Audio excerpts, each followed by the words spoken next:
artiste comédien akufi siko lokola boye mama Chapo adaye donc veut dire katiki mokili siko bana na ye bakotanga ndenge nini bana na ye bakolala wapi ondako wana mama Chapo mutu azofuto donc mama Chapo akomaki mutu banzonzingi donc soki asali nzonzingi te akolia te awa na maladi wana maladi mama Chapo akufeleli wana na poto mutu akokufelela maladi wana te maladi mama Chapo akufeleli na bamboka ezali développé na médecine on ne sait pas qu'est-ce qui a bloqué le soin médicaux pour mama Chapo azala lisusu te na vie tokokondane banani tokokondane l'état to tokokondane hôpital oyo mama Chapo akendaki kuna.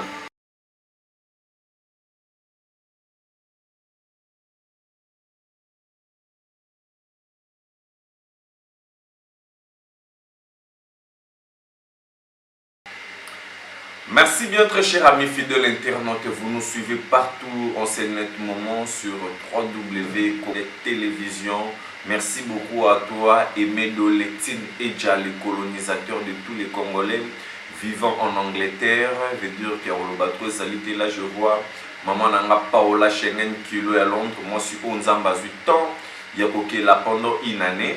Et merci beaucoup à Cornelia Lucy Givenchy, Hello Jemouya à l'original, le véritable. Merci à Willy Mouche Nicole Yamboka. Merci Nabatutu, Bazali Kolandabiso, monde entier. Et en ce net moment, l'actualité dans la République démocratique du Congo, les Aliwana, artistes, comédiens, Baouti ko perdre l'une des grands, Maman Chapo paix à son âme, une grande dame qui a vraiment beaucoup fourni des efforts pour la comédie congolaise, une maman qui a vraiment un très grand parcours.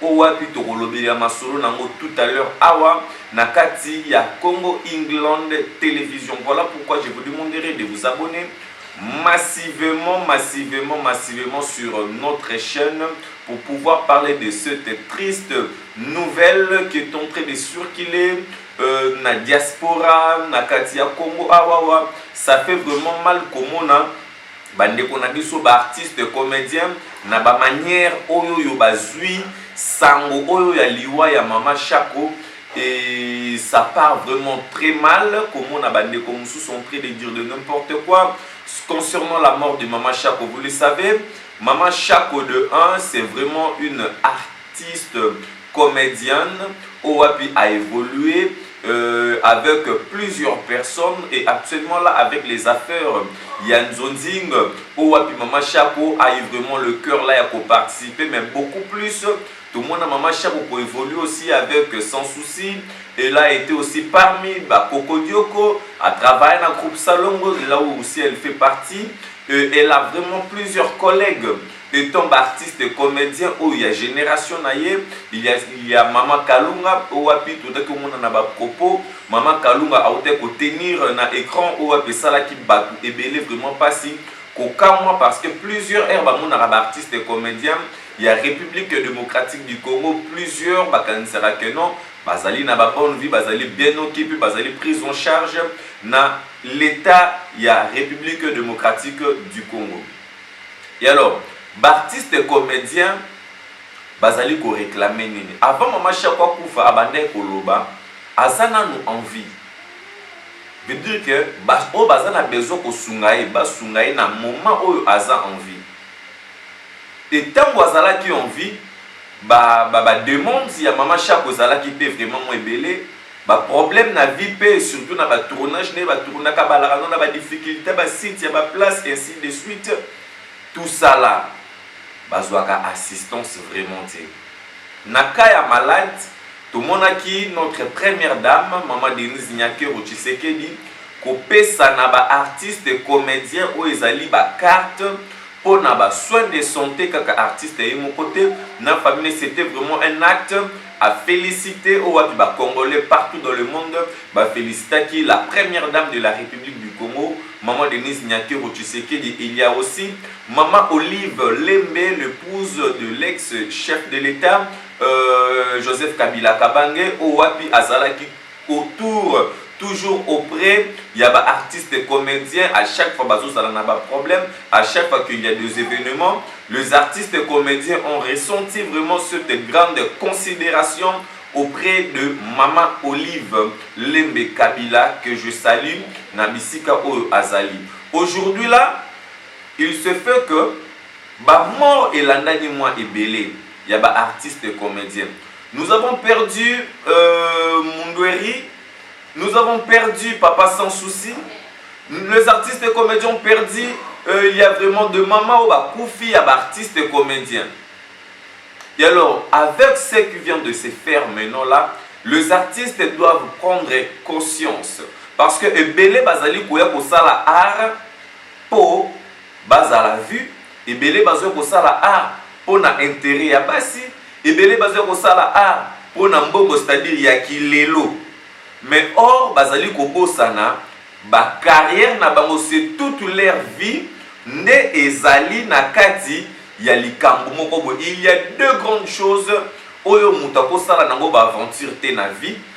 y a le choix de la femme et puis il y a le choix du travail. Donc c'est-à-dire que ceux qui ont sali erreur na choix ya musala oyo olingi, c'est-à-dire que c'est toute ta vie. Et alors je pense que ce n'est pas un mauvais choix pour na mutu kozala artiste comédien. Comment on a ba artiste ko réclamer le la ndako domicile.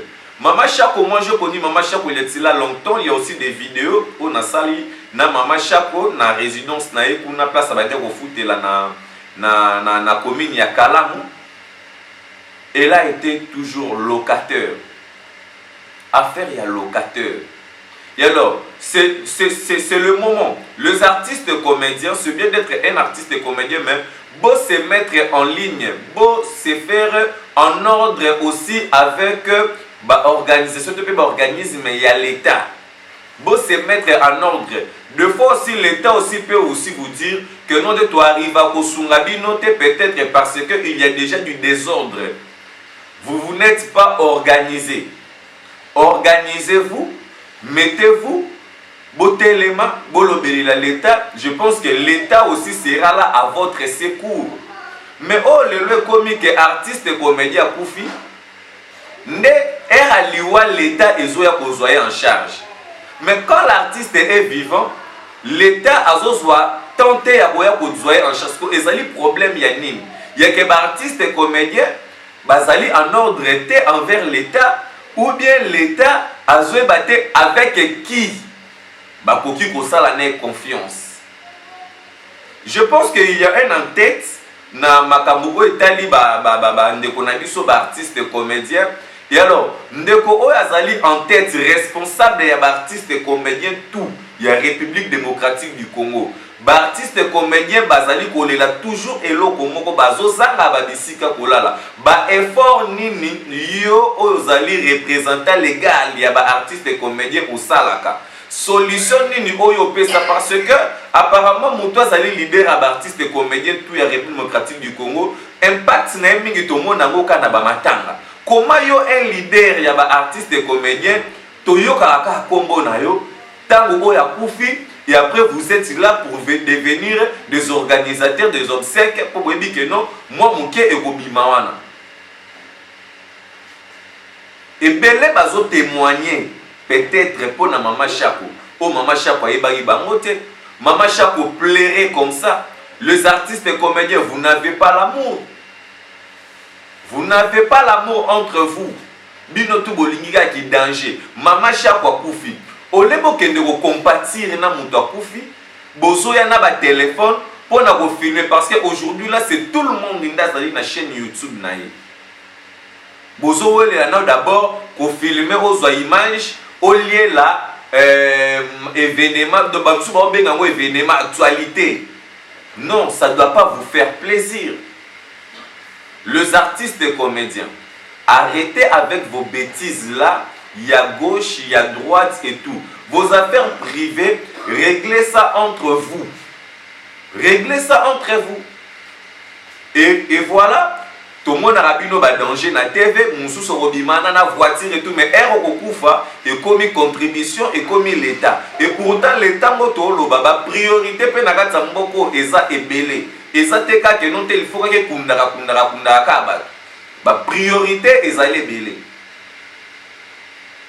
Je demanderai na ba oyo yo bazali lokola ba mikonzi ya ba artiste et comédien ya République démocratique du Congo. Organisez-vous pour likambu ya pasi na minoka ba artiste et comédien ezalaka lisusu te. Likambu ya ke notre artiste et comédien akufi siko lokola boy mama chakwa dae. Donc veut dire ka tiki mokili siko bana na ye ba otanga ndenge nini bana na ye ba kolala wapi ponda kuwana mama chakwa ndado fudo. Donc mama chakwa akomi muta banzonzingi. Donc soka sali nzonzingi te akoliati akozwate pour l'État tango mosusu. Mais beaucoup plus d'artistes belé ba réclamer kaka l'État ngana ngomituna. Sur base de quoi l'État azamabe envers les artistes comédiens? Parce que vous n'êtes pas organisé. Boza organisé te. Bozo na ba ki danger, mais au fond et l'eau parce que ba vie à artiste et comédien et belé et bimaka vraiment en réalité ce qui a koufi. Quand ta vie sera explosée, yo artiste et comédien aux otala. Quand ta vie c'est quand tu seras plus, yebete on connaîtra tout. Veut dire que tika balolendo non nous allons koya ko sala arrêter avec des débats au sujet de Mama Chako. Mama Chako déjà pour faire à son âme, to s'organiser, to luka moyen to koki ko sala pour te kunda Mama Chako avec tout honneur. Mais moi ça me fait mal dans un très grand pays comme le Congo, où yo médecine ezali makasi, où tozali na bakisi, tozali na ba docteur ya ndenge na ndenge. Mama Chako akufa na maladie wana. Maladie Mama Chako akufele liwana na poto mutako kufele la maladie wana ti.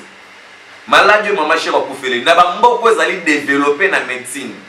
On ne sait pas qu'est-ce qui a bloqué le soin médical pour Mama Chako azala lisusu te na vie. Toko condamner banani. Toko condamner l'État, toko condamner hôpital oyo Mama Chako akenda kituna. Problème pe à liwa eza makambo etali nzambe. Ce qui nzambe a décidé nanya ko contredire nzambe. C'est vraiment une maman qu'on aimait autant. Elle venait assister, participer et deux fois Mama Chako venait na ba tournage ya ba artiste comédien ainsi de suite. Au monde appel aux autres appel ba PCP le côté. To lingara te soki muto akufi to bimisara toujours image na ya mabe. Non, ce n'est pas normal. Ce n'est pas ça être congolais, ce n'est pas une fierté. Ce n'est pas une fierté. Les artistes et comédiens, uniformons-nous pour ba dégâts et zalarate.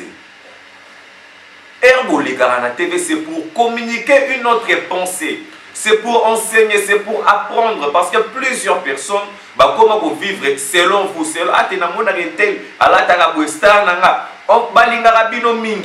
mais comme vous êtes dans le désordre, non, la dernièrement, il y a artiste et comédien, moi je ne sais pas et tout à Koufi. Je suis étonné. Les artistes et comédiens, pour assister Massanabino ou bien Boye, pour être beau pour filmer, pour la kisanabi son nenge Massanabi noazolela. Ce qu'on connaît la Massanabi non ce or on a besoin d'être formé à Tendekona Koufa qui est tout. Venez avec toute simplicité, avec tout. Mais je ne sais pas. Comprenez-vous, est-ce que vous pouvez vous imaginer que vous êtes des artistes? Est-ce que vous pouvez vous imaginer qu'on vous regarde? Vous pouvez vous imaginer que non, vos films, vos gags là ont de l'influence, ont de l'impact avec la population au Balingarabino Mingi. Et maintenant, quand après le lunette Iboueliwa et Mama Chako, vous venez avec des sujets trop inférieurs et tout, ça n'a pas de niveau. Donc, organisation oyo esokipaka na baartiste comédien apparemment esokipaka na baartiste comédien soki kaka artiste akufi. Mais quand les artistes sont en vie, appui moko te organisation wana eyaka nango envers bango. Tozawa tozokende président ya baartiste comédien kombo na ye nani to dévoiler sikoyo, parce que tango baartiste baza en vie bazo réclamer ba souffrance, bazo réclamer, bazo vivre ba droit na bango te. Lelo artiste comédien soki akufi ezo zalaka ke no senga l'état.